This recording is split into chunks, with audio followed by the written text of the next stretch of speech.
আমার অনেকগুলো রিলেশন ছিল। তারপর আমি নিজে থেকে সরে আসতাম, আমি ব্রেকআপ করে ফেলতাম। কিন্তু তার পেছনে একটা রিজন ছিল, সেই রিজনটা তুমি কোনোদিন শুনতে চাওনি, বোঝার চেষ্টা করনি। আসসালামু আলাইকুম ওয়া রাহমাতুল্লাহি ওয়া বারাকাতুহু স্যার। অশান্তিতে রেখে শান্তির জন্য এত লম্বা সালাম দেওয়ার কি দরকার? আমি আপনাকে অশান্তিতে রেখেছি? আমি কিভাবে রাখবো? সুখ শান্তিতে রাখার মালিক তো উনি। সেটাই। আর শয়তানের কাজ কি জানো? শয়তানের কাজ হচ্ছে মানুষের সে সুখ শান্তি বিনষ্ট করা। আপনি ঠিকই বলেছেন।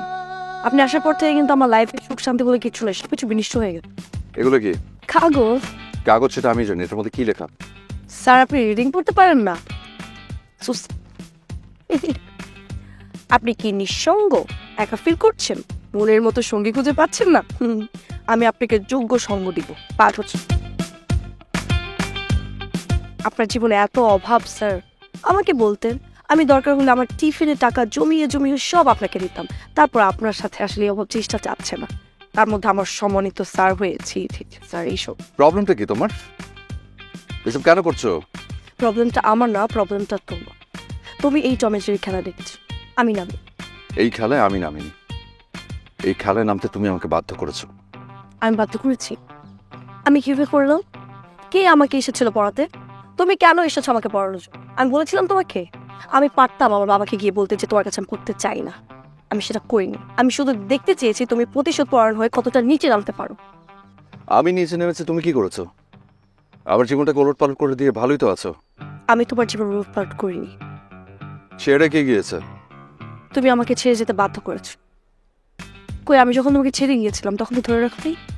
আমি তো কোনো দোষ করিনি। আমি না কোনো দোষ করেছি, না কোনো অপরাধ করেছি। তুমি আমাকে ভুল বুঝে চলে গিয়েছিলে। আমার উপর এতটুকু ট্রাস্ট ছিল না। আমি তোকে কখনোই ভুল বুঝি, আমি ঠিকটা বুঝেছি। তুমি বরং দিনের পর দিন আমাকে মিথ্যা কথা বলেছো, আমার সাথে প্রতারণা করেছো। অবশ্য মিথ্যা কথা বলাটা তোমার একটা অভ্যাস হয়ে গিয়েছিল। আমি তোমার সাথে কোনো মিথ্যে কথা বলিনি কনা। এই কথাটা কি তুমি তোমার সব এক্সের কাছে গিয়ে বলছো? কনা, তুমি আমাকে ভুল বুঝছো। ইট ওয়াজ জাস্ট কমপ্লিট মিসআন্ডারস্ট্যান্ডিং। ভুল বুঝে তুমি আমাকে ছেড়ে চলে গিয়েছিলে। হ্যাঁ, এটা সত্যি, এটা সত্যি যে আমার অনেকগুলো রিলেশন ছিল। তারপর আমি নিজে থেকে সরে আসতাম, আমি ব্রেকআপ করে ফেলতাম। কিন্তু তার পেছনে একটা রিজন ছিল, সেই রিজনটা তুমি কোনোদিন শুনতে চাওনি, বোঝার চেষ্টা করনি। সবারই কোনো না কোনো এক্সকিউজ থাকে, আমি তোমার কোনো এক্সকিউজ শুনতে পারবো না এখন। আমার যেতে হবে।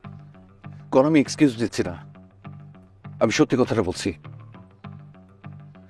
আমার যাদের সাথে রিলেশন ছিল তারা কেউ আমাকে সত্যিকারে ভালোবাসেনি। তারা ভালোবেসেছে আমার ব্যাকগ্রাউন্ডকে, আমার বাবার পরিচয়কে, অ্যান্ড দ্যাটস ইট। বিভিন্ন অকেশনে দামি দামি গিফট নেওয়ার জন্য আমার সাথে রিলেশন করতো। আমি চাইছি কেউ শুধুমাত্র আমাকে দেখে, আমার ভেতরটাকে দেখে আমাকে ভালোবাসুক।